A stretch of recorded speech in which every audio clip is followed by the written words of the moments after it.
Bonjour à tous et bienvenue sur Le Tilt, le podcast qui explore les nouvelles formes de travail et partage des idées et des outils à celles et ceux qui veulent réinventer leur vie professionnelle. Je suis Léa Audrin, coach et formatrice en transition de carrière et mon but est de vous aider à déclencher votre tilt et naviguer entre les différentes phases de votre vie pro pour vous y épanouir pleinement. Un tilt, c'est une prise de conscience, un déclic grâce auquel un nouveau monde des possibles professionnels s'ouvre. Je vous partage des épisodes solo ou des interviews, au sein desquels je décortique des sujets autour de 3 thématiques clés. La transition professionnelle, la carrière et le futur du travail. Vous pouvez également me suivre sur Instagram, @le.tilt, sur LinkedIn et bien sûr rejoindre ma newsletter pour accéder à davantage de contenu concret, pour impulser du changement dans votre vie pro et découvrir mes offres d'accompagnement. Pour ce faire, cliquez sur le lien en description de l'épisode. Je vous laisse avec ma conversation du jour. Bonne écoute! Pourquoi certaines familles comptent-elles plusieurs générations d'ingénieurs, de médecins, de professeurs ou d'entrepreneurs ? Pourquoi certaines personnes semblent-elles reproduire les mêmes schémas professionnels que leurs parents ou leurs grands-parents ? Pourquoi d'autres ont-elles le sentiment de se heurter toujours au même mur ou au même plafond, malgré leurs compétences et leur volonté d'avancer ? Et si une partie de la réponse se trouvait dans une histoire qui a commencé bien avant nous ? Dans cet épisode du Tilt, nous allons explorer une question fascinante. Quel rôle joue notre héritage familial dans nos choix professionnels ? Pour répondre à cette question, j'ai convié Célia Maury à mon micro. Célia est coach, thérapeute et l'une de ses spécialités est la psychogénéalogie. Depuis plusieurs années, elle accompagne des personnes qui cherchent à mieux comprendre les mécanismes invisibles qui influencent leur trajectoire de vie et de carrière. Ensemble, nous avons parlé de répétition familiale, de loyauté invisible, d'autosabotage, de syndrome de l'imposteur, d'épigénétique, mais aussi de libre arbitre. Nous avons exploré ce qui nous pousse parfois à réparer, prolonger ou au contraire contester une histoire familiale à travers nos choix professionnels. C'est une conversation passionnante qui pourrait bien vous donner envie de relire votre propre parcours de carrière avec un nouvel œil. Je vous souhaite une bonne écoute de ma discussion avec Célia Maury. Bonjour Célia. Salut. Bienvenue sur le Tilt. Merci beaucoup de m'accueillir. Je suis très contente de te recevoir à nouveau à mon micro pour nos auditeurs et auditrices fidèles. Tu es déjà venue à mon micro en 2020, je pense. Tu faisais partie des 10 premiers invités sur le Tilt, donc finalement, tu es une ancienne du podcast. Et puis, dernièrement, la vie a fait que nos chemins se sont recroisés par bien des aspects. Et toi, tu fais tout un travail, Célia, sur la psychogénéalogie, mais aussi les trajectoires de carrière. Et donc ça, ce sont 2 sujets merveilleux qui m'ont amené à une question qu'on va traiter ensemble aujourd'hui. C'est, est-ce que notre famille a une influence sur nos choix professionnels ? Énorme question. Mais avant de rentrer dans le vif du sujet, est-ce que tu peux nous dire qui tu es sans parler de ton travail, s'il te plaît ? Oui, pas de souci. Déjà, merci pour cette petite intro. Je m'appelle Célia Maury, j'ai 35 ans, je suis française, j'habite à Berlin depuis 10 ans maintenant et en Allemagne de manière plus générale depuis 15 ans. Et donc, je suis quelqu'un qui est passionné par plusieurs choses. La première, c'est surtout de comprendre les gens qui y sont, comment ils fonctionnent, etc. Et j'adore aussi mettre les gens en relation. Et j'ai un autre truc qui me passionne dans la vie, c'est de comprendre les processus créatifs des auteurs, des humoristes, de tous les gens qui sont dans la création. C'est des choses que j'aime beaucoup, qui m'occupent pas mal de mon temps libre en dehors du boulot. Et alors, quel est ton rapport intime au travail ? Je dirais que je vois pas le travail comme quelque chose. Souvent, il y a des gens, par exemple, qui ont une vocation, ils savent déjà petit ce qu'ils veulent faire, ou alors il y a des gens qui ont un objectif, donc ils ont un objectif de carrière et ils mettent des choses en place pour atteindre ce truc-là. Moi, mon rapport au travail, il est très différent, c'est-à-dire que moi, ce qui m'intéresse, c'est d'aller découvrir des choses. Donc c'est d'être porté par la curiosité, de découvrir des trucs, d'aller diguer des choses et ensuite de voir qu'est-ce que je peux en faire. Et donc c'est pour ça que souvent quand on me demande par exemple est-ce que tu feras ça toute ta vie ou des choses comme ça, je dis toujours j'en sais rien, et c'est justement parce que je n'en sais rien que je trouve ça génial.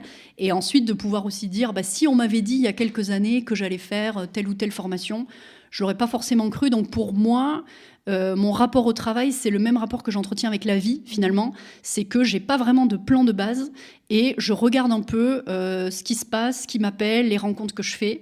Et c'est ça qui... Voilà, c'est un peu comme un jeu d'aventure. Je vois un peu ça comme ça, de manière générale, mais aussi dans ma manière de travailler, finalement. Génial. Alors du coup, ce que je te propose, c'est de rentrer dans le vif du sujet. Quel est l'impact de la famille sur nos choix professionnels ? Est-ce que nos choix professionnels, ce sont vraiment des choix individuels ? Ou alors, est-ce que l'ancrage familial est très présent dans ces choix-là ? Ouais, je pense que je commencerai par dire qu'on n'est jamais totalement neutre. C'est-à-dire qu'on aimerait bien se dire que on est libre et que c'est le libre arbitre qui nous guide. Simplement, c'est pas toujours le cas, parce qu'on a toujours un héritage invisible qu'on porte en nous et qui se joue grosso modo sur 3 tableaux, donc, dont on va parler. Mais en gros, tu as la psychogénéalogie via les répétitions de dates, de métiers, d'accidents de parcours, etc. Tu as la partie transgénérationnelle, donc là c'est plus le roman familial, les images, les phrases qu'on a, etc. Et puis tu peux aussi avoir l'épigénétique qui a montré que l'environnement, en fait, il peut modifier l'expression des gènes. Donc tu as ces 3 trucs-là. Mais on pourrait dire, pour résumer, que nos choix, ils sont inspirés, ils sont en opposition, ils peuvent avoir des liens avec les loyautés inconscientes, mais dans tous les cas, c'est forcément lié avec notre histoire et l'histoire de notre famille, et on peut dépasser ça. Mais pour ça, il faut monter en conscience dessus et tout simplement être au courant, en fait, de quoi on parle et dans quelle mesure ça nous a impacté, quoi. C'est exactement ce qu'on va essayer de décrypter ensemble aujourd'hui. Est-ce que pour aider les gens qui nous écoutent à bien comprendre les 3 piliers là que tu viens d'énoncer, est-ce que tu pourrais nous donner des exemples ? Ouais, alors si par exemple on prend le transgénérationnel, donc là tu vois, c'est ce que je disais, c'est tout ce qui est en rapport avec ce qu'on appelle le roman familial, c'est-à-dire l'histoire qu'on se raconte sur notre famille. Et donc là il y a quoi ? Il y a les images, les mots et les images. Donc les mots, c'est quoi ? C'est des phrases répétées. Si par exemple pendant mon enfance j'ai toujours entendu dans notre famille on se fait pas remarquer. Il faut pas faire de vagues. Ça, c'est des choses qu'on entend parfois dans des familles, par exemple, de gens qui ont immigré dans un pays, et on dit voilà, intègre-toi, fais pas de vagues. On peut aussi avoir quelque chose de l'ordre de l'argent, ça se garde pas. Donc c'est des phrases qu'on a entendues répéter un peu comme des mantras depuis toujours, et qui en fait vont avoir une grosse influence sur nous parce qu'elles deviennent un peu comme des programmes internes. Après, tu as aussi des histoires dans la famille. Si, par exemple, tu as toujours entendu dire que ton arrière-grand-père, il avait tout perdu en 1929, par exemple, peut-être que toi, ça va avoir une incidence à minima inconsciente sur peut-être que si je monte un truc ou si j'essaye de monter quelque chose, je sais que l'issue possible et certainement la plus probable, ça va être que je perde tout. Ou alors, un autre exemple...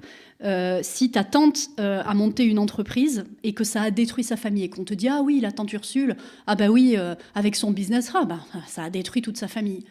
Du coup, inconsciemment, toi, tu vas avoir en tête que je peux pas et avoir une entreprise pérenne et successful et en même temps avoir une vie de famille qui tient dans la durée. Donc en fait, ces trucs-là, ces situations qu'il y a eu dans la famille, en fait, finalement, elles vont consciemment ou inconsciemment te faire peur et potentiellement te faire dire il faut surtout pas répéter les erreurs du passé familial, quoi. Donc ça, c'est pour te donner des exemples par rapport au volet transgénérationnel. Et puis évidemment, ce que j'ai pas mentionné, mais en fait c'est aussi hyper important, c'est les silences. S'il y a une personne, une trajectoire professionnelle dont on ne parle pas, et puis on sent le malaise quand on essaye d'avoir des infos, petit, ah mais le tonton machin, ça en général, il y a quand même, ça peut être intéressant d'aller diguer un petit peu, parce que souvent il y a des choses intéressantes là-dedans, quoi. Voilà. Donc en tout cas pour te donner un exemple sur les mots et les images qu'on peut avoir en étant petit. Ces messages-là, donc, qui sont explicites ou implicites, sur une trajectoire professionnelle, ils impactent quelle sphère? Est-ce que c'est l'argent? Est-ce que c'est l'industrie dans laquelle on va travailler? Est-ce que c'est le rôle qu'on va occuper dans une entreprise ou dans un secteur? Qu'est-ce qui est impacté concrètement? C'est un petit peu tout en fait, du moment où tu réfléchis à qu'est-ce que tu as envie de faire comme métier, jusqu'à à quel type de job est-ce que tu vas postuler. Ensuite, à l'intérieur de ton boulot, est-ce que tu vas te sentir à l'aise pour demander une promotion, pour demander une augmentation de salaire, etc. Et ça, là aussi, encore une fois, ça vient souvent des comportements qu'on a pu observer dans sa famille et qu'en fait on a pris comme acquis, on a pris comme des choses qui sont normales, tu vois. Si pour prendre par exemple le fonctionnement, si tu as un père qui est workaholic, peut-être que toi tu vas te dire ok, si je veux être successful, si je veux monter les échelons, il faut absolument énormément bosser. Tu as aussi le côté situationnel, je le mentionnais un peu tout à l'heure, mais si tu as un parent ou un grand-parent qui a connu la faillite, peut-être qu'à un certain niveau de revenu de ta boîte ou en termes de salaire, peut-être qu'en fait tu vas t'auto-saboter parce que tu vas te dire que en fait, si tu vas trop haut, après ça va forcément chuter. Et il y a même des trucs encore plus insidieux, si on peut dire ça comme ça. C'est autour des modèles. Et par exemple, tu as le modèle genré. Si je suis une femme et que dans ma famille, c'est toujours les hommes qui ont pris les grandes décisions. Ou au contraire, si je suis dans une famille où c'est toujours les femmes qui ont porté la culotte, comme on disait à l'époque. En fait, peut-être que ça va avoir une influence sur moi. Soit, si par exemple, si c'était les femmes qui portaient la culotte, peut-être que dans ma boîte, je vais avoir un fonctionnement en tant que manager d'hyper contrôlant, par exemple, parce qu'il faut toujours que ce soit moi qui porte, qui sache, qui soit aux manettes de tout et de tout le monde tout le temps. Je caricature un petit peu, mais tu vois l'idée. Et au contraire, si ça a toujours été les hommes qui prennent des décisions, qui entreprennent, etc., peut-être que j'aurai une difficulté d'affirmation dans mon boulot. Et là, on parle du boulot, mais évidemment, c'est applicable à la vie de manière générale. Mais en fait, peut-être pour résumer ma réponse, ça va vraiment se ressentir à tous les moments décisionnels, en fait. Pourquoi ? Parce qu'en fait, on a appris par imitation, par normalisation, et même par banalisation, c'est-à-dire qu'il y a des choses qui ne sont pas forcément banales, mais comme nous, c'est avec ça qu'on a grandi. Et puis, je veux dire, quand on est enfant, pendant plusieurs années, tant qu'on ne va pas chez les copains et qu'on n'a pas un stade de maturité pour se dire « Ah ok, en fait, ça peut se passer autrement chez les autres », ce delta-là, il est quand même assez long, tu vois, dans la vie. Et c'est les années où on se construit, où on se structure. Ouais. Donc, même si après, tu vois que c'est possible différemment, potentiellement, tu te dis « Ah oui, mais nous… » Ah, mais ça, c'est pas pour nous. Ah, mais nous, dans la famille, voilà. Donc, ça va quand même avoir une grosse influence, quoi. Est-ce que tu aurais peut-être un exemple concret à nous donner sur un cas que tu as croisé dans ton boulot où il y avait une personne qui était peut-être bloquée dans une situation professionnelle et en fait, en détricotant tout ça, tu as trouvé des réponses dans son système familial, comment il ou elle s'est construit autour de ça ? Ouais, là, je pense, par rapport à ce que je disais sur les modèles genrés, je pense à une nana que j'ai accompagnée et qui avait ce truc de pas réussir à s'affirmer, à affirmer sa position, ses convictions dans la boîte. Et en fait, on s'est rendu compte, donc c'était une fille d'entrepreneur, petite fille d'entrepreneur, etc. Même l'oncle était entrepreneur, mais c'était toujours les hommes. Et leurs femmes n'avaient, là je te la fais rapide, mais n'avaient pas trop voix au chapitre dans les grandes décisions. Et en fait, elle s'est rendue compte que les gens au-dessus d'elle dans la boîte, c'était des mecs et qu'en fait, il y avait ce truc-là qui se jouait. Et là, quand on le dit comme ça peut paraître banal, mais quand on est soi-même dans la situation, parfois on a besoin de faire le pas de recul et de se dire, mais attends, ok, je suis coincée, je le vois, ça c'est clair. D'où est-ce que ça vient ? Est-ce que j'ai déjà été moi dans ce genre de situation dans ma vie ? Potentiellement, déjà, ça peut être un premier step. Est-ce que la répétition peut être un indice ? Ouais. Clairement. Pour moi, il y a plusieurs indices. Il y a un indice, entre guillemets, au niveau de la parole. Ça va souvent être quelqu'un qui te dit « Ah, mais je ne sais pas pourquoi, je sais où je veux aller, mais c'est plus fort que moi. Il y a comme un truc qui me retient ou limite qui me tire dans l'autre sens. » Tu vois. Ça, moi, en tout cas, je me dis « Ah, ok, intéressant. » Donc ça, c'est au niveau de la parole. Tu as évidemment les répétitions. Et tu as aussi, d'un point de vue physique, des gens qui, dans des moments importants, décisionnels, vont avoir des angoisses extrêmes ou alors vont avoir des manifestations corporelles. Et là, je pense à quelqu'un d'autre qui avait, à chaque fois qu'il devait signer un gros contrat avec un client, il avait le ventre retourné. Alors, tu peux me dire, oui, mais bon, c'est normal, il y a de l'enjeu. T'as de l'enjeu, etc. Mais t'as une différence entre je suis un peu stressée, il y a de l'enjeu, et en fait, j'ai failli annuler le rendez-vous à chaque fois parce que j'avais l'impression que je ne pouvais pas me lever et que c'était insoutenable. Donc, tu peux avoir un premier pas de conscientisation de la part de quelqu'un qui te dit « je sais pas ce qui se passe, mais c'est comme si j'étais empêchée ». Et parfois, c'est le corps qui parle en premier, ou en parallèle d'ailleurs, et qui vient te dire, OK, là, il y a quand même un espèce de nœud à cet endroit-là. Et évidemment, la répétition, quoi. Ça, c'est clair. Tu parlais au tout début de notre discussion, parfois même de date. Ouais. Moi, quand tu me dis ça, ce que ça m'évoque, c'est plutôt quelque chose au niveau personnel. Tu vois, des gens qui vont être nés à des dates spécifiques, ou alors il va y avoir un événement clé à une date spécifique, etc. Comment ça se joue, le sujet des dates, dans une vie professionnelle ? Oui, très bonne question. Ça peut se jouer à plusieurs niveaux. Ça peut se jouer à... on se rend compte que et le grand-père et le père avaient des boîtes et que quand ils ont eu 40 ans, la boîte a coulé. Moi, je vais monter ma boîte. Et puis, juste avant 40 ans, je vais commencer à avoir des comportements un peu d'auto-sabotage, ou alors je vais refuser des gros clients, ou je vais prendre des directions qui ne sont pas du tout logiques avec les objectifs que je m'étais mis. Et donc là, en fait, en allant faire ce travail, on va se rendre compte que, tiens, en fait, au même âge, c'est comme si ça devait se répéter, ou ça ne pouvait pas se passer autrement. Et donc, on l'a observé dans l'arbre, et potentiellement, on l'observe chez soi, ou alors on se rend compte qu'on est en train de mettre en place le setup pour que ça se passe. Donc, tu peux avoir des choses de cet ordre-là. Ça, c'est quelque chose qui se voit beaucoup, pour te donner cet exemple-là. Et tu parlais d'auto-sabotage. Ça ressemble à quoi, l'auto-sabotage ? Parce que c'est un peu une idée, tu sais, on entend souvent ça, il ou elle s'est auto-saboté, mais quand la personne, elle n'a pas forcément conscience de ce qui est en train de se passer, ça ressemble à quoi ?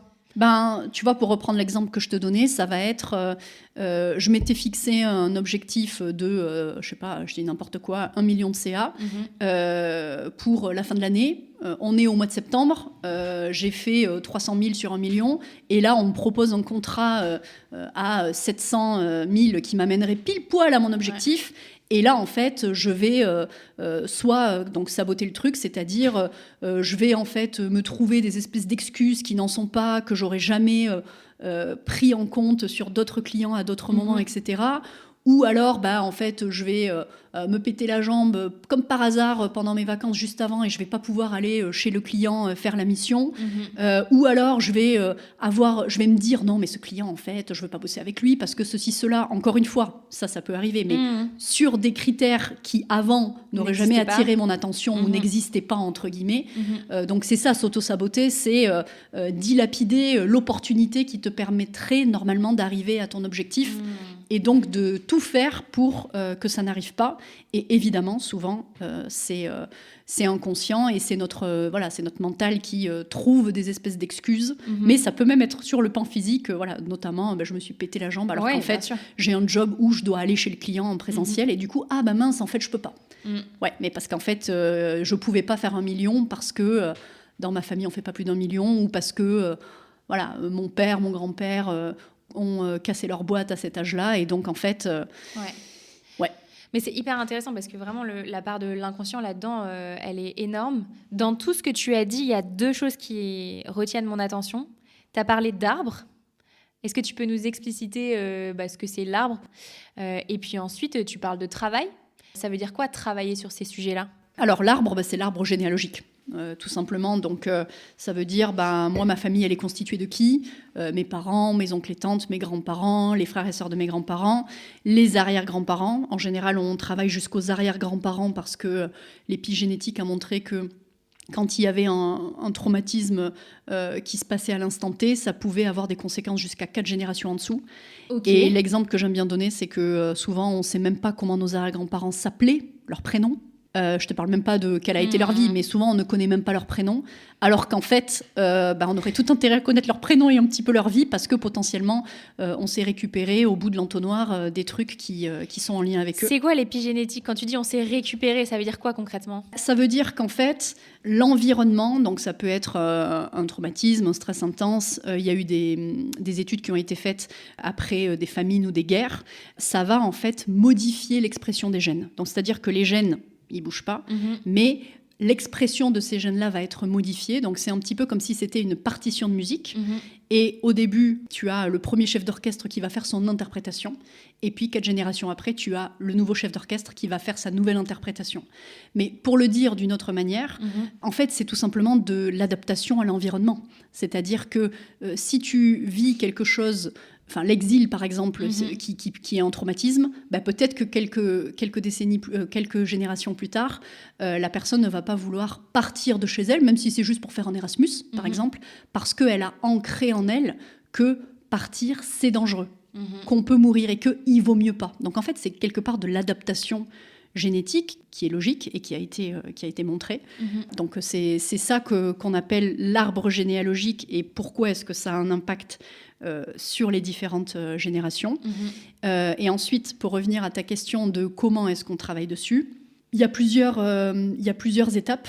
La première étape, c'est toujours de monter en conscience. Donc pour pouvoir monter en conscience, il faut que je remplisse un petit peu mon arbre généalogique, que j'aille un petit peu à partir de mes infos et des infos que je peux glaner par mes parents, mes oncles, tantes, grands-parents, etc., que j'aille remplir cet arbre-là pour qu'on puisse être capable de voir qu'est-ce qui s'est passé pour qui, à quel moment, etc. Donc là, tu travailles avec un thérapeute qui, lui, va faire une analyse de tout ça. Donc ça, c'est la montée en conscience, c'est-à-dire, oh, waouh, en fait, il s'est passé ça, il y a eu tel truc, etc. OK.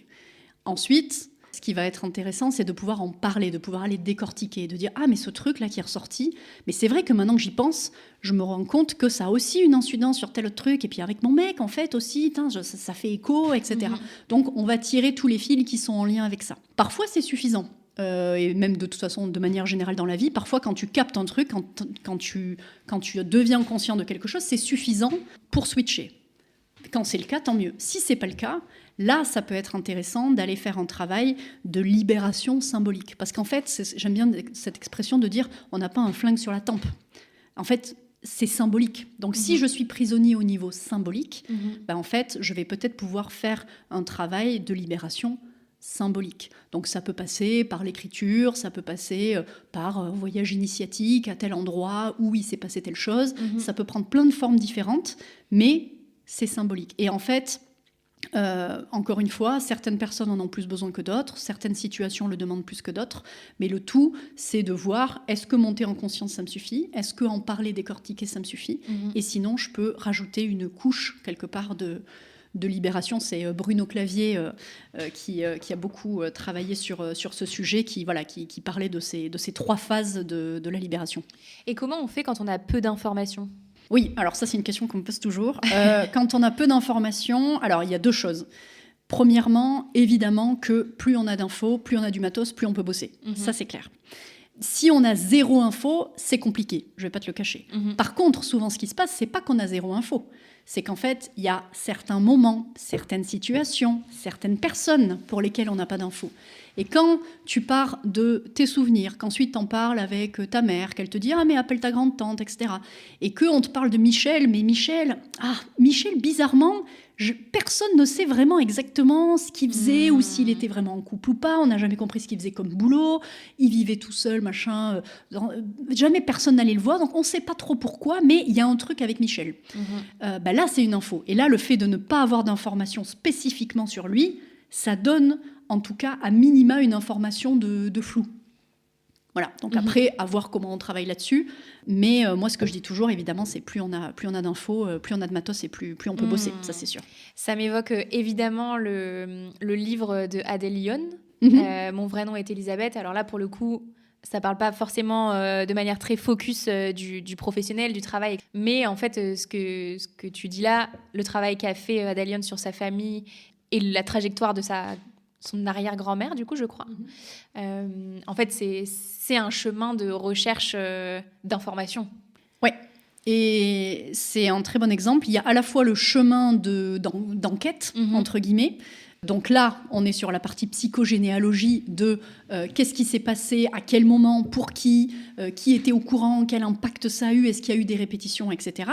Mais elle est aussi sur la partie transgénérationnelle, c'est-à-dire les héritages invisibles, silencieux du roman familial. Et le roman familial, chez elle, c'est quoi ? C'est que on a pensé que, en tant que femme, on pourrait peut-être être folle. Et il faut faire attention. Et en fait, peut-être qu'on est comme l'arrière-grand-mère, la grand-mère, etc. Et donc, on le voit à un moment, ou à plusieurs moments même dans le roman. Elle dit, mais je me suis toujours dit que j'étais peut-être folle, qu'il fallait que je fasse gaffe, que machin, que tu sens qu'il y a un espèce de truc. Là, on est dans la partie transgénérationnelle et dans le roman familial de ces choses qui sont transmises. C'est pas de l'ordre de la répétition factuelle, mais c'est de l'ordre d'un espèce de truc comme ça qui flotte et qui passe quand même de génération en génération. Je crois que c'est sa grand-mère, je ne devrais pas dire de bêtises, mais à un moment donné, il me semble que c'est avec sa grand-mère qu'elle a une discussion là-dessus et qu'on voit qu'en fait, à tous les étages générationnels, les femmes se sont posées des questions sur cette espèce de folie.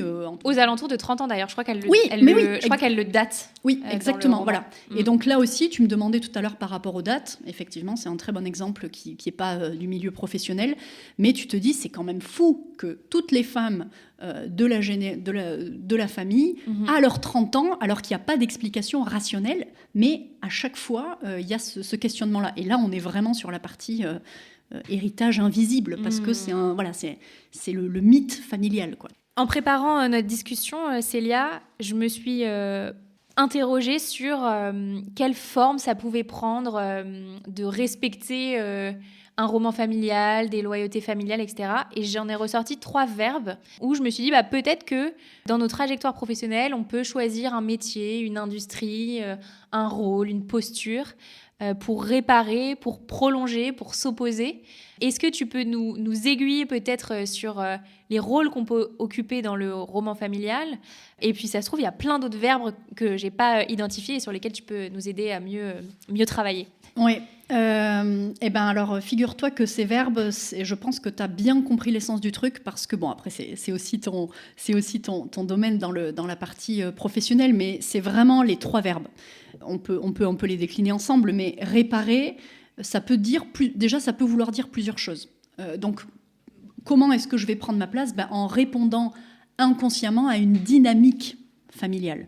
Donc, je peux vouloir réparer, je peux tout faire pour réussir là où un ancêtre a échoué.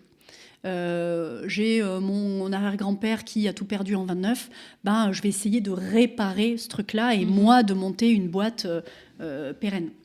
Je peux essayer de gagner de l'argent pour réhabiliter une lignée qui a été marquée par le déclassement, par exemple. Il y avait de l'argent et puis pour X raisons, ça a chuté, je vais essayer de réhabiliter, mais pas que pour cette personne-là, mais pour la lignée entière. Tu as la réparation, par exemple, après une injustice qu'il y a eu dans une famille, peut-être un accident où la personne n'a pas été considérée comme victime ou reconnue, etc. Peut-être qu'en fait, je vais devenir avocat. Peut-être que je vais devenir médecin après un cancer d'un grand-parent que j'ai vu partir quand j'étais petit et ma mère et ma tante adoraient tellement leur père, etc. Je vais venir essayer de réparer la blessure de ma mère et de ma tante. Donc, c'est au niveau lignée, mais ça peut aussi être sur certaines personnes spécifiques. Tu parlais de prolonger. Là, il y a plein de trucs à dire aussi. Tu peux prolonger une tradition familiale. On est cordonnier de père en fils chez les Michaud, par exemple. Donc là, c'est vraiment continuer une tradition. Tu peux prolonger, évidemment, en reprenant l'entreprise familiale. Ça, c'est le cas le plus classique. Et puis, il y a une autre forme de prolongation que je trouve toujours très intéressante. C'est ce que moi, j'appelle garder l'image de marque. Tu vois, c'est un peu le family branding, quoi. Donc là, ça va être les familles d'avocats, les familles de médecins, les familles d'entrepreneurs. Et là, nous, on est une famille d'eux. Alors moi, ce que j'ai beaucoup vu en coaching depuis que j'ai démarré, donc ça fait quand même presque 6 ans que je fais ce métier, c'est les familles d'ingénieurs. J'en ai eu énormément, des ingénieurs qui viennent de lignées d'ingénieurs. Et pour changer de trajectoire, il y a tout un travail à faire là-dessus. Exactement. Il y a aussi beaucoup les familles de profs. Donc, tu as des métiers comme ça, et je parlais des médecins, c'est pas forcément que médecins, mais ça va être tout ce qui est dans la santé, par exemple. Mais effectivement, les ingénieurs, les profs, c'est aussi des catégories de familles, si on peut dire ça comme ça. Alors après, ça veut pas dire que tout est à jeter. Tu peux, par exemple, dans les familles de profs, être beaucoup dans la transmission, avoir cette valeur-là, tu vois, ça peut être quelque chose de beau en soi. Mais tu disais, du coup, c'est difficile de sortir d'une famille d'ingénieurs, et là, du coup, ça amène à s'opposer. Et donc là, tu peux par exemple devenir artiste ou vouloir devenir artiste dans une famille d'ingénieurs. Tu peux aussi refuser toute stabilité dans une famille qui prône la sécurité. T'as que des jobs bien rangés dans des gros corporates, voilà, très sécurisés, etc. Et puis quelqu'un qui dit ah ben non, mais en fait moi je vais partir en sac à dos et puis je vais faire des petits jobs, etc. Mais ce qui est important de garder en tête, c'est que même si on est dans l'opposition, elle reste un lien. Donc en fait, le truc, c'est qu'on ne peut s'opposer qu'à ce qui nous a structurés.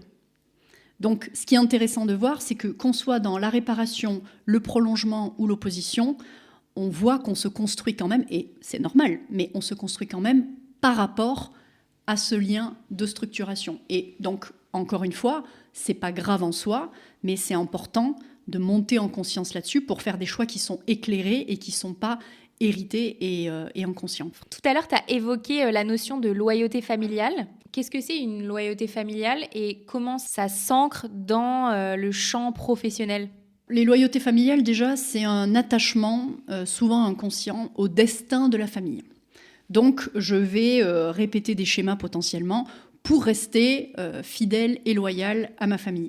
Et donc, du coup, par exemple, dans le milieu professionnel, tout à l'heure, je te donnais l'exemple du sabotage du succès pour pas dépasser les parents.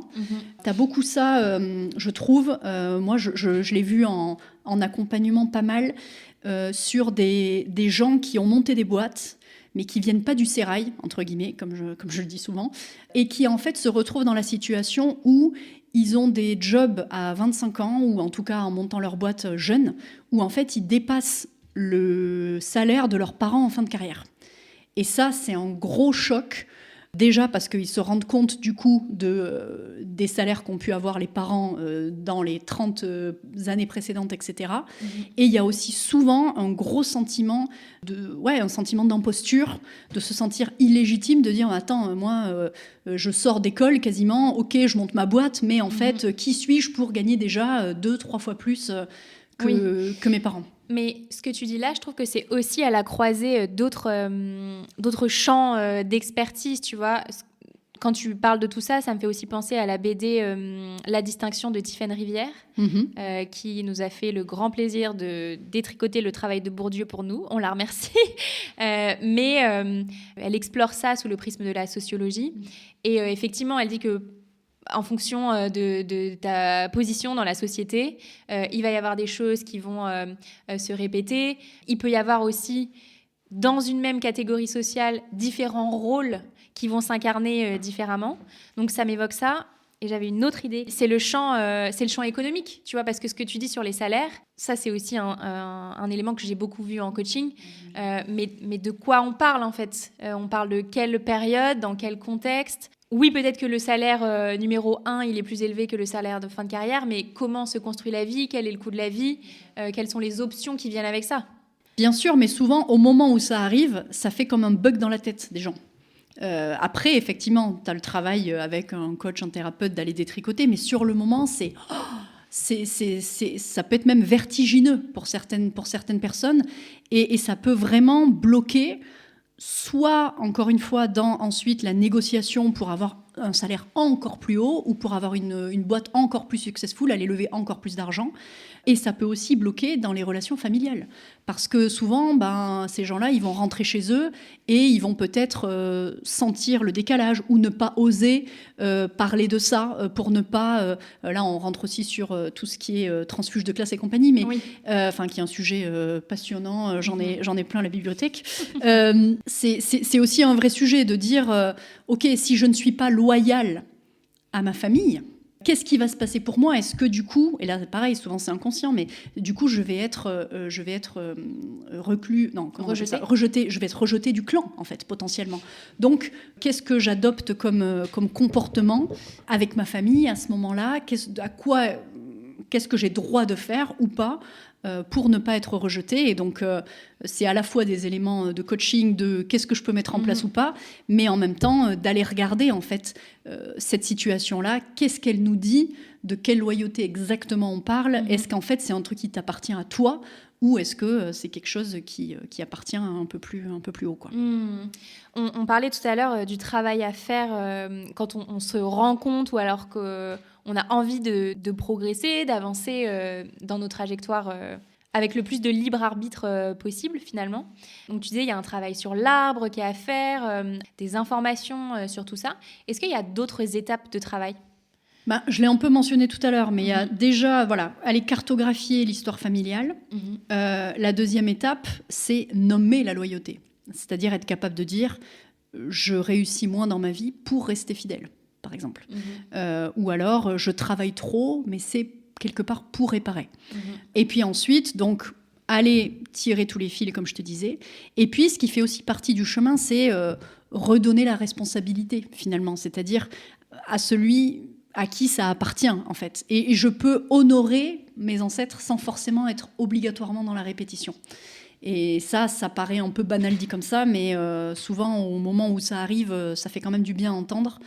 Et ce que dit aussi Bruno Clavier, monter en conscience, en parler, potentiellement faire un acte symbolique, mais c'est en fait c'est pas un travail d'aller pointer du doigt ce que telle personne a fait et qui a eu une incidence sur nous en disant super, Simer, quoi. Merci pour le bagage. C'est pas ça, c'est un travail de compréhension, d'aller comprendre qu'est-ce qui s'est passé, pourquoi ça s'est passé comme ça, pourquoi très souvent, à part avoir vraiment un esprit ou une intelligence mal placée ou d'avoir un mauvais fond, mais en général les gens ils ont fait ce qu'ils ont pu avec les moyens financiers, mais aussi de l'époque, du contexte, etc. Ils ont fait ce qu'ils ont pu, donc c'est d'aller comprendre et c'est d'aller pardonner. Et quand je dis pardonner, il faut pas que ce soit mal compris, c'est vraiment dans le sens, c'est pas forcément aller dire oh, c'est ok pour moi, etc. C'est juste de réussir à lâcher le poids que ce truc-là a pu avoir sur moi. En fait, c'est ça, pardonner. C'est même se pardonner à soi-même d'avoir porté ce poids et de dire, en fait, ce poids, il ne m'appartient pas, donc je rends la responsabilité. Ça, c'est quand même quelque chose d'important. Et en fait, c'est vraiment l'idée de transformer la loyauté inconsciente en choix conscient. Et si je suis issue d'une famille de boulangers et qu'en fait, j'ai envie d'être boulanger, mais il n'y a aucun problème avec ça.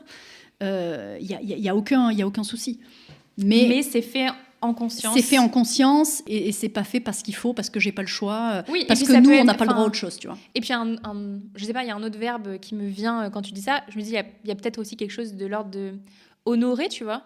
Bien sûr. Quand tu dis, on peut être boulanger de père en fils ou de père en fille ou de mère en fils, enfin, on peut faire toutes les combinaisons possibles.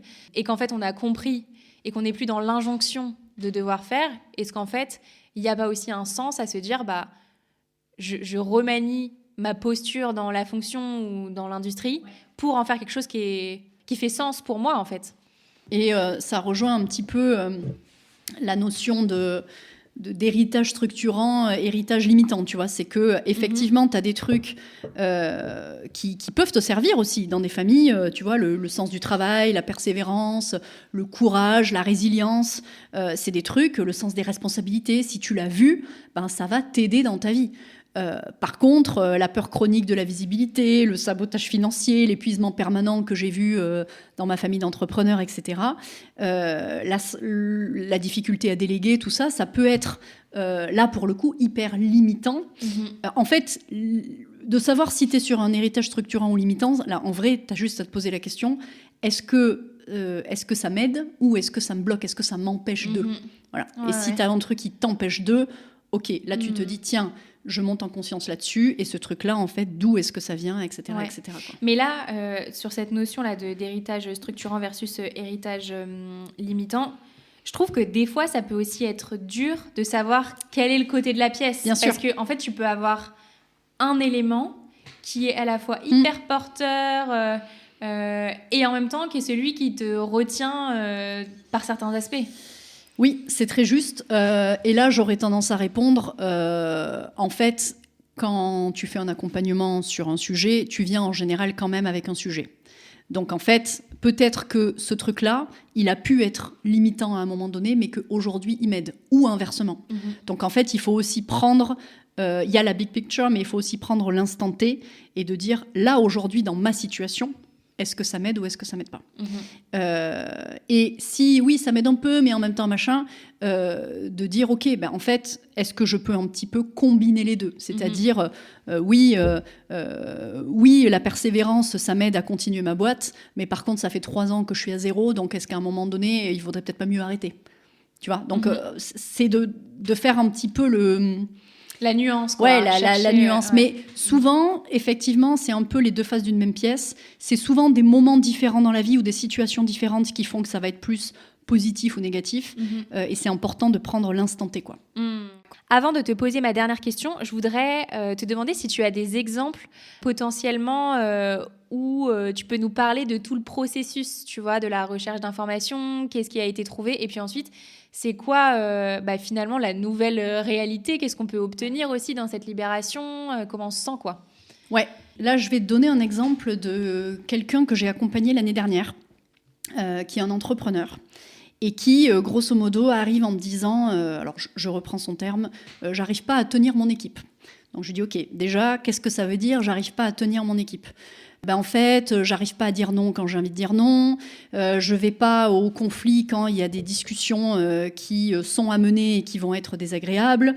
On vient tout le temps m'interrompre, etc., machin truc.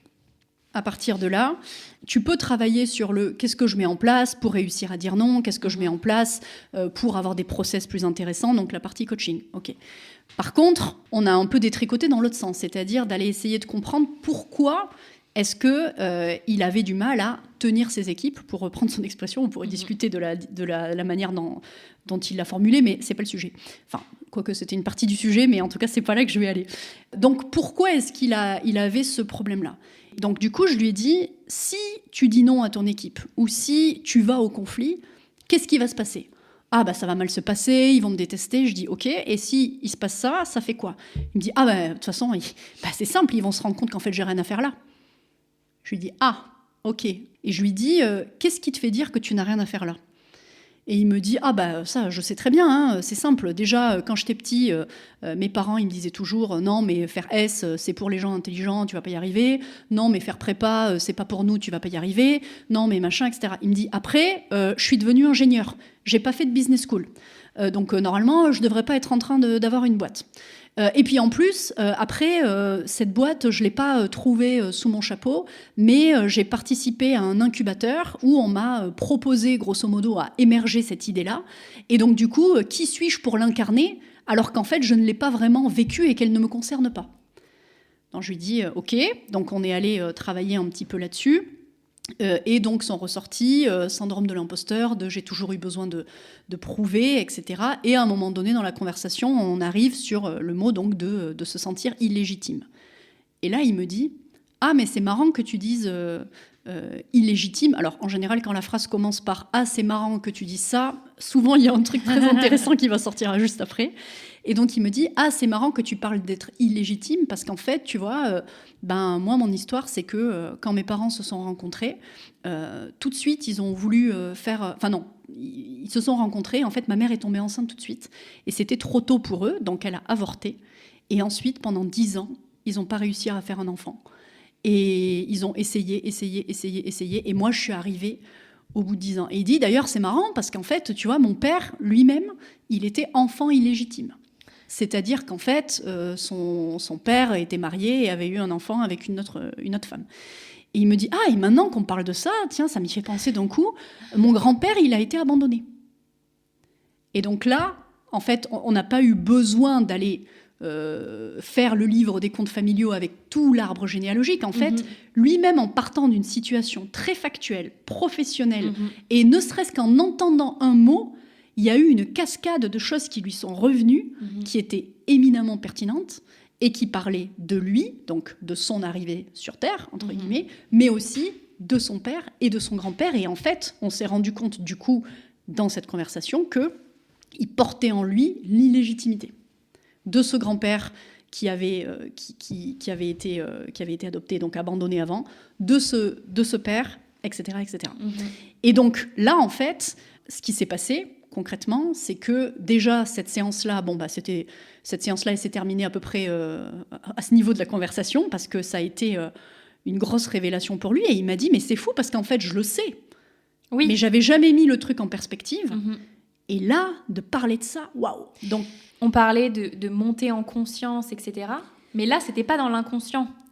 En fait, c'était dans l'inconscient au sens où il n'avait pas eu ce truc de connect the dots. Donc là, en fait, il a fait le lien c'est pas juste j'arrive pas à tenir mon équipe, comme il disait. C'est qu'en fait, il y a un truc d'imposture, il y a un truc d'illégitimité et ça remonte à bien plus loin. Donc, c'est pas que c'était inconscient, mais c'était pas conscient dans l'enchaînement des choses et dans l'impact de l'enchaînement de ces choses-là. Donc ça a été je monte en conscience. Donc avec là, en l'occurrence, on n'a pas eu besoin d'aller ouvrir tout l'arbre, mais c'est lui, ça lui est revenu effectivement. Donc monter en conscience.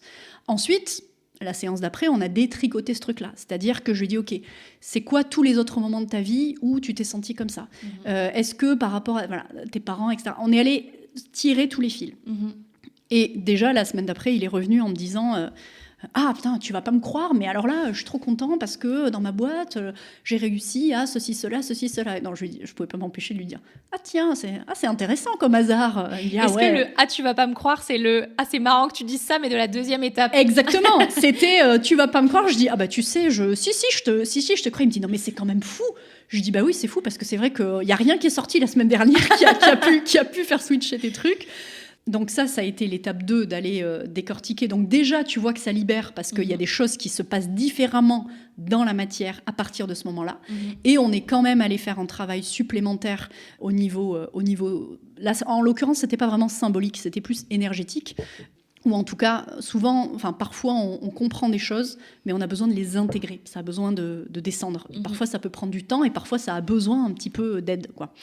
Et donc là, en l'occurrence, moi, je travaille avec d'autres thérapeutes qui ont des approches complémentaires à la mienne, et notamment avec des hypnothérapeutes, des sophrologues, etc. Et donc là, en fait, il s'agissait de reconstruire sa sécurité intérieure à lui. Parce qu'il avait cette espèce de blessure d'illégitimité qui ne lui appartenait pas. Et donc, il fallait vraiment... C'est même pas reconstruire, c'est construire sa sécurité intérieure. Et donc, du coup... j'ai demandé à quelqu'un avec qui je bosse s'il pouvait préparer une séance audio pour cette personne-là. Et donc, la séance d'après, on a fait notre séance et à la fin, je lui ai dit, tiens, tu t'écouteras ça pour la prochaine fois, puis tu regardes s'il se passe des trucs, quoi. Voilà. Du coup, il est revenu, il m'a dit, ah oui, après ça, j'ai super bien dormi et tout. Et puis, après, en parallèle de ça, on a commencé à travailler du coup, concrètement, comment je dis non ?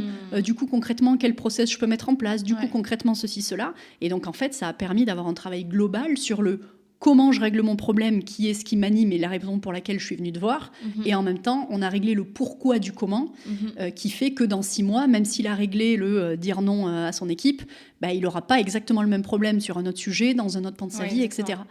Et donc, du coup, pour finir de répondre à ta question de qu'est-ce que ça amène, ça amène à quelqu'un qui, aujourd'hui, prend beaucoup plus plaisir à vraiment demander à son équipe comment elle va, quitte à entendre que ça ne va pas trop, qui est beaucoup plus dans son rôle, du coup, d'écoute, d'aide, et qui est beaucoup moins dans le « oulala, il ne faut pas trop que j'ouvre les tiroirs, parce que s'il y a des trucs négatifs, ils vont se rendre compte qu'en fait, je n'ai rien à faire là. » Il n'est plus du tout dans cette posture-là. Et donc, en tant que fondateur de sa boîte et que manager de son équipe, il a une posture qui a quand même beaucoup bougé. Et encore une fois, avec ce travail de compréhension et en même temps, évidemment, parce que moi, c'est comme ça que je bosse, on va chercher le pourquoi du comment, mais on va quand même aussi s'occuper du comment, et donc en mettant en place des choses, des exercices, des process, etc. dans sa boîte. Voilà, pour te donner un exemple très concret côté entrepreneur. Oui, c'est hyper parlant, merci beaucoup pour ce partage. J'en arrive à ma dernière question, Célia, qui est ma question signature à laquelle tu as répondu en 2020. Alors, ni toi ni moi n'avons réécouté ta réponse de 2020, mais on ira l'écouter juste après. C'est si tu pouvais constituer ton board de rêve pour te conseiller, t'accompagner tout au long de ta carrière, qui est-ce que tu mettrais dedans ? Ouais, alors effectivement... Quand tu m'as posé la question, je me suis dit, ah oui, tiens, je ne sais pas qui c'est que j'avais mis. Et en fait, la réponse que je vais te donner, eh bien, je crois, donc à vérifier, mais je crois que c'est les mêmes personnes. Donc, la première personne, c'est Jean de la Roche-Brochard, qui est donc un VC de la place parisienne, qui bosse chez Kima, qui est le proxy de Xavier Niel. Lui, il est très straight to the point, pas de chichi, parfois un peu dur, mais en même temps, sa newsletter nous montre que c'est quand même quelqu'un qui est beaucoup plus, j'aurais tendance à dire spirituel, c'est peut-être pas le bon mot, mais en tout cas beaucoup plus spirituel que ce qu'on pourrait penser. Et donc c'est quelqu'un dont j'aime beaucoup écouter ce qu'il dit, ce qu'il fait, etc. Parce que je trouve qu'il a toujours un avis souvent un peu décalé par rapport à ce qui se fait habituellement, mais toujours très pertinent. Donc il y aurait Jean, je le connais pas, mais il y aurait Jean de la Roche-Brochard. Ensuite, il y aurait Aline Bartoli de The Bee Boost, pour la simple et bonne raison que je trouve que c'est la personne que je suis sur les réseaux depuis un paquet d'années maintenant, qui est sur les sujets d'entrepreneuriat, qui donne les infos et les conseils les plus actionnables. Je vais y arriver. Je trouve qu'elle est toujours très pertinente.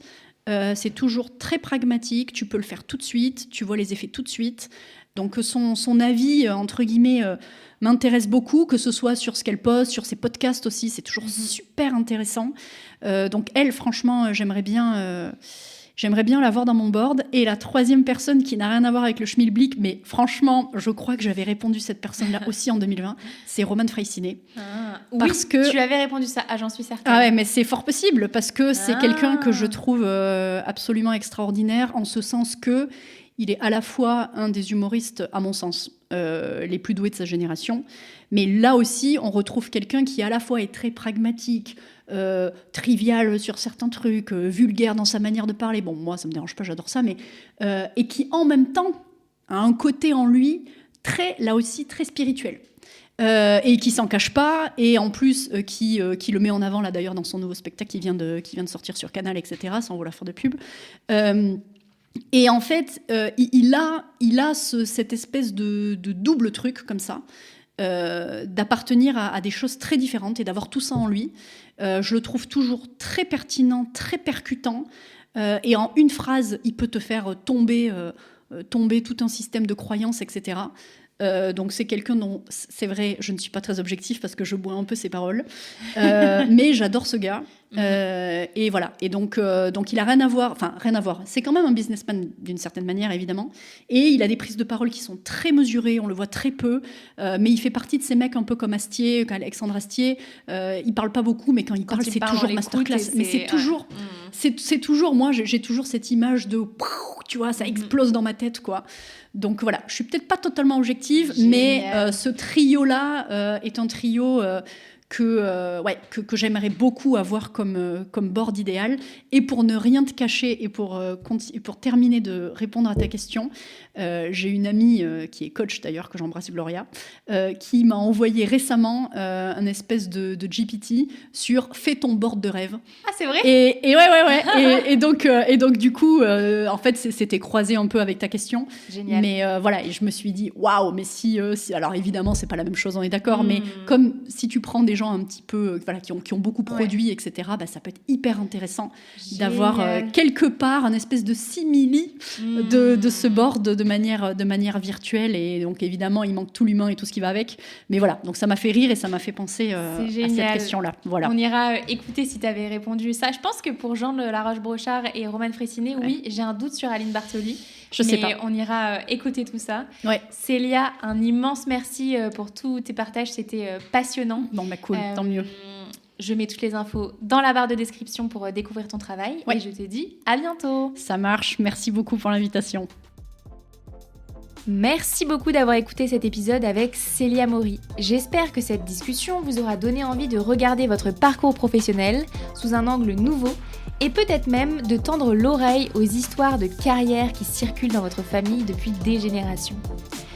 Comme toujours, vous pouvez soutenir le Tilt en vous abonnant au podcast sur votre plateforme d'écoute préférée. Ça prend 1 seconde de votre temps et moi, ça m'aide grandement à faire rayonner, à faire grandir mon podcast Le Tilt. Je vous dis à bientôt pour une nouvelle discussion.